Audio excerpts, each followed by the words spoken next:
میں یہاں پہلی دفعہ 30 سال پہلے آیا تھا. آیا اس لیے تھا کہ میری جو والدہ کا قبیلہ تھا برکی، وہ کانی گرم سے بہت کئی سو سال پہلے کانی گرم سے ہندوستان گئے تھے. تو میں اس لیے برکی قبیلے کو ڈھونڈنے آیا تھا اور کانی گرم آیا، اور اس کے بعد پھر کئی دفعہ آیا اور میں نے پھر ایک کتاب لکھی قبائلی علاقے کے اوپر. اور یہ دوست محمد مسعود میرے ساتھ بیٹھا ہوا ہے، یہاں بیٹھا ہوں.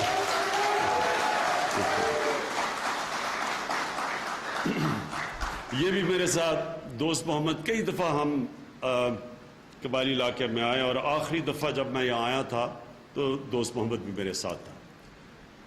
کہنے کا مقصد یہ ہے کہ میں مسعود قبیلے کو جانتا ہوں، میں وزیرستان کو جانتا ہوں، میں آپ کی روایتیں جانتا ہوں، میں آپ کی تکلیفیں جانتا ہوں. مجھے پتہ ہے آپ سے کیا ہوا. میں نے سب سے زیادہ آواز اٹھائی کہ امریکنوں کے کہنے پہ ہم اس علاقے میں اپنی فوج نہ بھیجیں، کیونکہ مسعود قبیلہ اور قبائلی علاقے کے لوگ ہماری فوج تھے. تو ہمیں فوج کی ضرورت نہیں تھی، کیونکہ جس طرح انہوں نے ابھی کہا کہ ملک صاحب کا کیا نام تھا، بڑی زبردست تقریر کی، مسعود خان، بڑی زبردست باتیں کی. انہوں نے کہا کہ ضم اس لیے نہیں ہوا پہلے کیونکہ پاکستان کو فوج چاہیے تھی، اور وہ اپنی فوج ساری اس مشرق کی بارڈر پہ تھی، تو کیونکہ مغربی بارڈر پہ ہمارے پاس فوج نہیں تھی، تو انہوں نے کہا قبائلی علاقے کے لوگوں کو فوج بنا کے کہا کہ علاقہ غیر ہے. تو میں آپ کی ساری تاریخ جانتا ہوں کیونکہ میں نے کتاب لکھی ہوئی ہے، اور مجھے پتہ ہے کہ کشمیر میں جس طرح ملک مسعود کہہ رہے تھے کس طرح کی قربانیاں دی، یہ میں سب جانتا ہوں. 1965 میں مجھے یاد ہے ہم چھوٹے سے تھے، واپس پنڈی کے باہر سارے قبائلی علاقے کے لوگ جمع ہوئے تھے پاکستانی فوج کی مدد کرنے. ایک وہ لوگ جو ہمیشہ جنہوں نے ملک کے لیے قربانیاں دی، یہ میں جانتا ہوں، اور لوگ شاید اتنا نہیں جانتے. اس لیے میں آپ کے سارے مسئلے سمجھتا ہوں. میں یہاں آیا ہوں اس لیے میرا مقصد یہ ہے کہ آپ کے مسئلے حل کیے جائیں. یہ جو نیا دور شروع ہو رہا ہے، مجھے یہ بھی پتہ ہے کہ جب یہ ضم پوری طرح ہم ضم ہو جائیں گے قبائلی علاقے کا اور پختونخوا کا، مجھے یہ بھی پتہ ہے آپ کے مسئلے کیا ہوں گے. میں جانتا ہوں کیونکہ میں آپ کا سارا سسٹم جانتا ہوں، آپ کا نظام جانتا ہوں، جو گاؤں میں جرگہ سسٹم ہے، جو جس طرح انصاف دیا جاتا ہے، جس طرح فیصلے کیے جاتے ہیں، وہ میں سب سمجھتا ہوں. اس لیے مجھے پتہ ہے کہ آپ کے آگے بھی مسئلے کیا آنے والے ہیں. لیکن میں یہاں خاص طور پہ آیا آپ کو یہ بتانے کے لیے کہ آپ نے مجھے ایک ایسا پاکستان کا ایک ایسا سربراہ سمجھنا ہے جو کوئی بھی کسی پہلے پاکستان کے سربراہ کو قبائلی علاقے کے لوگوں کا نہیں پتا تھا، جو مجھے پتا ہے. اور اس لیے انشاءاللہ وہ میں آپ کے لیے کروں گا جو کسی نے نہ پہلے کیا اور نہ آگے کوئی کر سکتا ہے. انشاءاللہ ہم ایک پورا آپ کے لیے پروگرام بنا رہے ہیں. میں آپ کو صرف بتا دوں کہ کتنا پیسہ آئے گا قبائلی علاقے میں. ہم نے جو فیصلہ کیا ہے کہ ہر سال 100 ارب روپیہ قبائلی علاقے کی ڈیولپمنٹ پہ خرچ ہوگا. یہ اتنا ہے کہ 70 سال میں اتنا پیسہ نہیں خرچ ہو جو انشاءاللہ ہر سال آپ پہ خرچ کیا جائے گا. آپ کی تعلیم، بچوں کی تعلیم، جو چیزیں آپ کو نہیں ملی، جس سے قبائلی علاقہ پیچھے رہ گیا. یہاں غربت سب سے زیادہ ہے، یہاں تعلیم سب سے کم ہے، یہاں بے روزگاری سب سے زیادہ ہے، اور یہاں سے لوگ کمانے کے لیے قبائلی علاقے سے باہر جاتے ہیں. کراچی میں سب سے زیادہ مسعود قبیلے کے لوگ میرے خیال میں یہاں سے زیادہ تو اس وقت کراچی میں باہر جاتے ہیں، سعودی عربیہ میں، دبئی میں پیسہ کمانے کے لیے، کیونکہ یہاں روزگار نہیں ہے۔ تو میں یہ پہلے آپ کو وہ پاکستانی آپ سے بات کر رہا ہے جو نظریاتی طور پہ یہ سمجھتا ہے کہ قبائلی علاقے کے لوگوں کو پیچھے چھوڑا گیا کیونکہ کسی کو سمجھ نہیں تھی قبائلی علاقے کی، نہ کسی نے سمجھنے کی کوشش کی اور قبائلی علاقہ پیچھے رہ گیا، اور جو یہ سمجھتا ہے کہ کبھی بھی ملک ترقی نہیں کر سکتا جب تک سارے ملک کے کمزور علاقوں کو اوپر نہ اٹھایا جائے۔ جب آپ نے بات کی کہ نیا پاکستان کیا ہے؟ نیا پاکستان وہ پاکستان ہے جو اس کو بننا چاہیے تھا 1947 میں، جو قائد اعظم اور علامہ اقبال کی خواب تھی۔ وہ علامہ اقبال کی کیا خواب تھی پاکستان کی؟ علامہ اقبال جو شاید پچھلے 400-500 سال میں سب سے بڑا مسلمان کا ذہن تھا، سب سے بڑا فلسفر تھا، دانشور تھا، علامہ اقبال کی نظر میں نیا پاکستان وہ تھا جو کہ نبی صلی اللہ علیہ وسلم نے مدینہ کی ریاست بنائی تھی۔ مدینہ کی ریاست کے اصولوں پہ پاکستان کو بننا چاہیے تھا، اور مدینہ کی ریاست کا سب سے بڑا اصول کیا تھا؟ عدل اور انصاف۔ عدل اور انصاف کا تقاضا کیا ہے؟ کیا کیا تھا سرکار مدینہ نے جو مدینہ کو ایک دم اس ریاست سے مسلمان اٹھے؟ اور یہ یاد رکھیں 700 سال تک تو وہ عرب دنیا کے انہوں نے امامت کی، لیکن مسلمانوں نے تقریباً 900 سال دنیا کی امامت کی، اور وہ ماڈل بنایا تھا مدینہ کی ریاست میں، اور مدینہ کی ریاست کا ماڈل تھا پھر سے عدل اور انصاف کا۔ اور اللہ کا حکم ہے کہ میری زمین پہ انصاف قائم کرو، یہ اللہ کا حکم ہے۔ تو اس لیے جو مدینہ کی ریاست تھی وہ نبی صلی اللہ علیہ وسلم نے اللہ کے حکم پہ ایک اصولوں پہ بنائی تھی، جس میں پہلی دفعہ ایک فلاحی ریاست بنی تھی، کمزور طبقے کو اٹھایا گیا تھا، زکوٰۃ پیسے والے سے پیسہ اکٹھا کر کے کمزور طبقے کے اوپر خرچ کیا گیا، معذوروں پہ، بیواؤں پہ، غریبوں پہ، پینشن پہلی دفعہ بوڑھوں کا دھیان رکھا گیا۔ اور وہ ریاست، جب ایک ریاست سارے اپنے کمزور طبقے کو اٹھاتی ہے، ان کو انصاف دیتی ہے، عدل ہوتا ہے، اس ریاست کو پھر کوئی شکست نہیں دے سکتا۔ اور وہ ریاست نے 2 سپر پاورز کو 15 جب ہجرت کی نبی صلی اللہ علیہ وسلم نے مدینہ میں، تو اس کے 15 اور 17 سال کے بعد 2 سپر پاورز گھٹنے ٹیک گئے ان کے سامنے۔ یہ دنیا کی تاریخ کا حصہ ہے، اور ہم نے اگر پاکستان، جب ہم نیا پاکستان کہتے ہیں، وہی انہی اصولوں کے اوپر اس کو کھڑا کرنا ہے۔ اور اس کا اصول ہمیں یہ کہتا ہے کہ ہمارے قبائلی علاقے کے لوگ پیچھے رہ گئے ہیں۔ ہمارے یہاں قبائلی علاقے کے بچوں کو تعلیم چاہیے، صحت چاہیے، ان کو ادارے چاہیے، ان کو یونیورسٹیز چاہیے، ان کو ڈگری کالجز چاہیے، ان کے لیے روزگار کے موقع چاہیے۔ یہاں مدنیات ہیں، یہاں اگر یہ سرمایہ کاری شروع ہو گئی، یہاں لوگوں کو باہر نہیں جانا پڑے گا روزگار ڈھونڈنے کے لیے، اپنے بیوی بچوں سے دور، سالوں تک بیوی بچے نہیں دیکھتے اس لیے کہ روزگار نہیں ہے یہاں کے لیے انفراسٹرکچر۔ یہ جو پیسہ میں نے آپ کو بتایا 100 ارب روپیہ سال کا، یہ یہاں پھر سے 70 سال میں اتنا پیسہ نہیں خرچ ہوا، اور یہ جب پیسہ خرچ ہوگا یہاں ایک وہ تبدیلی آئے گی جو یہاں لوگ پیچھے رہ گئے ہیں، ان لوگوں کو اوپر لے کے آئیں گے۔ تو یہ ہمارا نظریہ ہے، یہ میں جو آپ کو باتیں کہہ رہا ہوں، یہ میرا پاکستان، یہ صرف قبائلی علاقے کے لیے نہیں، یہ بلوچستان کے علاقے پیچھے رہ گئے ہیں، اندرون سندھ کے علاقے پیچھے رہ گئے ہیں، جنوبی پنجاب کے اندر علاقے راجن پور وہ پیچھے رہ گئے ہیں۔ آج تک کیا پاکستان میں کیا ہوا ہے 70 سال میں؟ امیر امیر ہو گیا، غریب غریب ہو گیا۔ کئی علاقے میں سارا پیسہ خرچ کر کے وہ اوپر چلے گئے, باقی علاقے پیچھے رہ گئے. تو ہم نے یہ چینج کرنا ہے, اور انشاءاللہ یہ میرا نظریے کا حصہ ہے, اور میں آپ کو یہ ثابت کر کے دکھاؤں گا کہ ہم نے یہ جو تبدیلی لے کے آ رہے ہیں, یہ تبدیلی بڑی تیزی سے آئے گی. ابھی تک ہمیں مشکل کیا پڑی ہوئی تھی, میں پہلے آپ کے پاس آ جاتا. مجھے تو پتہ ہے قبائلی علاقے میں تو مسلسل آپ کے لیے آواز بلند کرتا رہا جب یہ سارا یہاں تباہی مچی ہوئی تھی. ڈرون اٹیکس ایک طرف سے ہو رہے تھے, دوسری طرف سے وہ دہشت گرد ادھر سے, بیچ میں بیچارے لوگ پھنسے ہوئے تھے.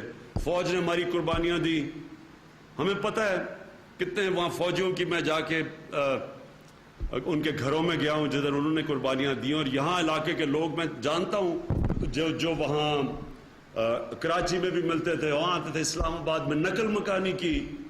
نقل مکانی کرنا قبائلی علاقے کے لوگوں کے لیے میرے خیال میں سب سے تکلیف دہ چیز تھی, کہ گھروں کی عورتیں سارے اٹھ کے باہر جا رہے ہیں.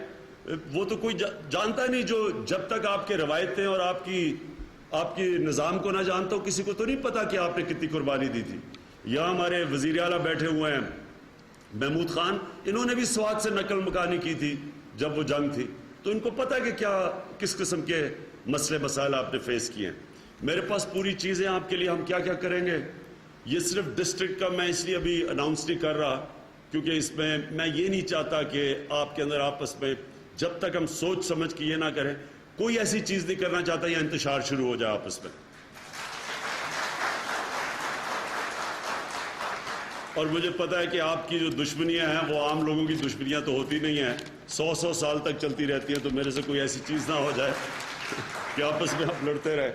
تو ہم نے کافی, ایک تو میں آپ کو انشاءاللہ سارے قبائلی علاقے میں وزیرستان میں جو صحت انصاف کارڈ ہے وہ ہم دیں گے. یعنی کہ صحت انصاف کارڈ کا مطلب یہ کہ ہر گھر کے, ہر ایک خاندان کے پاس کارڈ آئے گا, 7,20,000 روپیہ سال میں خرچ کر سکتے ہیں. کسی بھی بیماری, کسی بھی ہسپتال میں جا کے مفت ان کو علاج ملے گا. یہ کبھی پہلے نہیں ہوا, اور یہ خاص طور پہ یہاں آپ کو لیے بڑا فائدہ ہوگا, کیونکہ مجھے پتہ ہے لوگوں کے پاس جب بیماری گھر میں ہوتی ہے اور پیسہ نہیں ہوتا, میں جانتا ہوں آپ کہ وہ کتنا مشکل وقت ہے. پھر ہم نے یہاں آپ کے جو ہسپتال ہیں ان کے اندر ڈاکٹرز نہیں, وہ ہم محمود خان آپ کو بتائیں گے. ان سے میں محمود خان کو لے کے اس لیے آیا ہوں, پرانے چیف منسٹر کو بھی لے کے آیا ہوں, پرویز خٹک کو, نئے کو بھی لے کے آیا ہوں, تاکہ ہم نے, کیونکہ آپ ضم ہو گئے ہیں آپ کو پختونخوا سے, تاکہ مسلسل سب کو پتا ہو کہ ہم نے آپ کے لیے کیا کیا چیزیں کرنی ہیں. ہم نے آپ کے لیے یہ جو تعلیم صحت کے لیے ایک کارڈ ملے گا آپ کے لیے, جو ہسپتالوں کے اندر سرجن نہیں ہیں وہ لے کے آئیں گے. آپ کے لیے اسپیشل کوٹا نوجوانوں کے لیے, روزگار کے لیے ہم ان کو قرضے دیں گے تاکہ وہ اپنے خود روزگار چلا سکے, دکانیں. ہم آپ کو جو آپ کی تباہی ہوئی ہے, گھر گرے ہیں, اس کی پوری ہم وہ جس طرح انہوں نے کہا ہم اس کی پوری لسٹ کر رہے ہیں تاکہ ہم آپ کو فنڈز دیں گے تاکہ آپ اپنے گھر بار اور جو بھی نقصان ہوئے وہ پورا کریں. ہم نے سڑکیں بنانی ہے 100 کلومیٹر کی, ہم نے فیصلہ کیا وزیرستان میں 100 کلومیٹر کی سڑکیں بنائیں گے آپ کے لیے. تعلیم میں 2 ڈگری کالجز, ایک بچیوں کے لیے اور ایک بچوں کے لیے, وہ وانا میں بنائیں گے. سپورٹس کمپلیکس وہ انشاءاللہ بنائیں گے, کیونکہ مجھے پتا ہے کہ سپورٹس کا یہ بہت شوق ہے نوجوانوں کو, سپورٹس کے لیے گراؤنڈ ہے, لیکن کمپلیکس بڑا بھی بنائیں گے. گرڈ اپ گریڈیشن یعنی گرڈ سٹیشن, تاکہ آپ کو بجلی ملے. یہاں بڑی زیادہ لوڈ شیڈنگ ہے, وہ گرڈ سٹیشن کی وجہ سے آپ کو بجلی نہیں ملتی. اور کئی جگہ پہ سولر آپ کے لیے لے کے آئیں گے, کیونکہ دیکھیں کہ جب گرڈ, اب جو نئی بجلی آ رہی ہے, سستی جو بجلی ہوتی جا رہی ہے وہ ہے اب سولر. اور سولر کا یہ اب ہے کہ وہ اتنی سستی ہو گئی ہے کہ وہ جو ہم جو بجلی بنا رہے ہیں اس سے بھی اب سستی ہو گئی ہے. تو سولر کا فائدہ یہ ہے کہ یہ آپ کو کوئی لوڈ شیڈنگ ہی نہیں ہوگی, دھوپ ہو تو وہ بجلی آپ کو ملتی رہے گی. وہ انشاءاللہ سولر, کئی جو دور دور گاؤں ہیں ان علاقوں کے اندر آپ کے لیے سولر کے ہم وہ بجلی بنائیں گے. اور پھر پانی کا بہت بڑا, ساری جگہ پانی کا بہت بڑا ایشو ہے, اور پانی کے لیے اب یہ جو بارشیں ہوئی ہیں, اگر چھوٹی چیک ڈیمز ہوتی تو اس سے بہت علاقوں میں فائدہ ہوتا ہے. میں بھی اس طرف ایران ہو کے آیا ہوں, ایران میں بھی انہوں نے یہ جو پانی کا وہاں بھی مسئلہ ہے, ادھر انہوں نے یہ بڑی ڈیمز, چھوٹی چھوٹی ڈیمز بنائی ہوئی ہیں تاکہ لوگوں کا پانی کا مسئلہ حل ہو. انشاءاللہ وہ بھی ہم شروع کر دیں گے. صرف آپ نے میرے پہ ایک اعتماد رکھنا ہے. یہ میں آپ سے ووٹ لینے کے لیے نہیں آیا, اس لیے کہ میرا یہ ایمان ہے کہ یہ پاکستان آگے بڑھ ہی نہیں سکتا, نیا پاکستان بن ہی نہیں سکتا جب تک کہ اتنا اونچ نیچ ہو, کئی علاقے آگے ہوں کئی علاقے پیچھے ہو. یہ میرا نظریہ ہے. لیکن آپ کو تھوڑا سا صبر اس لیے کرنا پڑے گا کہ جو لوٹ مار اس ملک میں ہوئی ہے, جس کے خلاف 22 سال میں پولیٹکس کر رہا تھا, جن ڈاکوں کے خلاف, انہوں نے اس ملک کا قرضہ 6,000 ارب سے پچھلے 2008 میں 6,000 ارب قرضہ تھا, آج 30,000 ارب قرضہ ہے. 2008 سے اب تک 10 سالوں میں انہوں نے پاکستان کا قرضہ 3 گنا زیادہ کر دیا.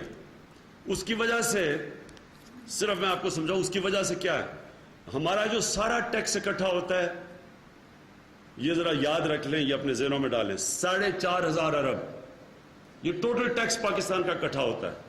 اس میں سے 2,000 ارب تقریباً جو انہوں نے قرضے لیے ہوئے ہیں ان کے اوپر سود اور قسطیں دینے پہ 4,500 ارب میں سے 2,000 ارب وہ نکل جاتا ہے. تو ملک چلانے کے لیے اس وقت ہمارے پاس پیسہ کم ہے, لیکن آپ کو فکر نہیں کرنی چاہیے کہ آپ کو اللہ نے ایک بڑا, یہ آپ کا ملک بڑا امیر ہے, یہ آپ کا وزیرستان بڑا امیر علاقہ ہے, یہاں نیچے آپ کے تانبے کے ذخیرے ہیں, تو یہ ملک ہے امیر, اس کو ہم اٹھا لیں گے, پیسہ بھی آ جائے گا, پیسہ آ رہا ہے. لیکن تھوڑا سا آپ کو صبر کرنا پڑے گا, جیسے جیسے ہم پیسہ اکٹھا کر رہے ہیں تو یہ آپ صبر کرنا پڑے گا. مجھے اور اتنی دیر آپ نے پہلی صبر کیا ہے, لیکن انشاءاللہ آپ کو آنے والے دنوں کے اندر شروع نظر آ جائے گی. اسی دور کے اندر, رمضان کے اندر انشاءاللہ آپ کو ہم آہستہ آہستہ آپ کے اوپر فنڈ جب آنے شروع ہوں گے تو آپ کو تبدیلی نظر آنی شروع ہو جائے گی.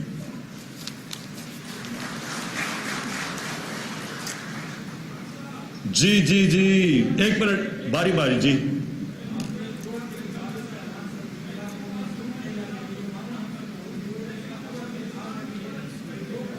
ایک ایک کر کے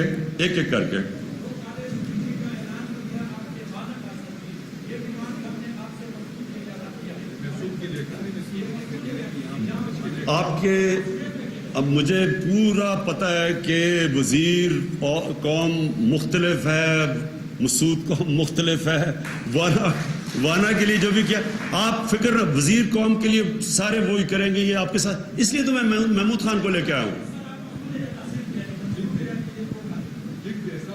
ٹھیک, مسعود ایریا کے لیے. جی جی, پیچھے.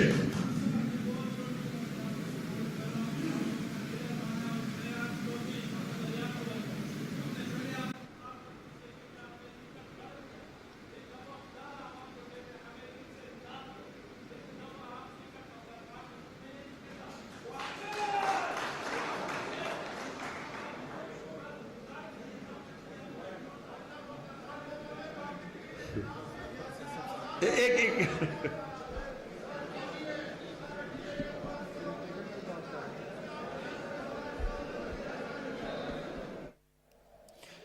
قبائلیوں کی تاریخ و حالات سے بخوبی واقف ہوں اور اس معاملے پر کتاب بھی لکھ چکا ہوں. یہاں آمد کا مقصد ان کے مسائل حل کرنا ہے. فکر نہ کرو, اس بار اصلاح مشورے سے ٹکٹ ہوگا. تھوڑا سا جلدی, پچھلی باری جلدی میں ہمارے سے ہوئے, اس باری بڑا سوچ سمجھ کے آپ سب سے ڈسکس کر کے ٹکٹ دیے جائیں گے. جی 100 ارب روپے ہر سال ان علاقہ جات کی بہتری کے لیے خرچ ہوں گے. پاکستان کی تشکیل ریاست مدینہ کے سنہری اصولوں عدل و انصاف پر ہوگی. غریب طبقے کو اٹھانے والی قوم کبھی شکست نہیں کھاتی. صحت انصاف کارڈ کی فراہمی کے ساتھ ساتھ وزیرستان میں 100 کلومیٹر افغانستان جائے تاکہ آپ کا ڈائریکٹ لنک ہو, تاکہ تجارت آپ کر سکیں.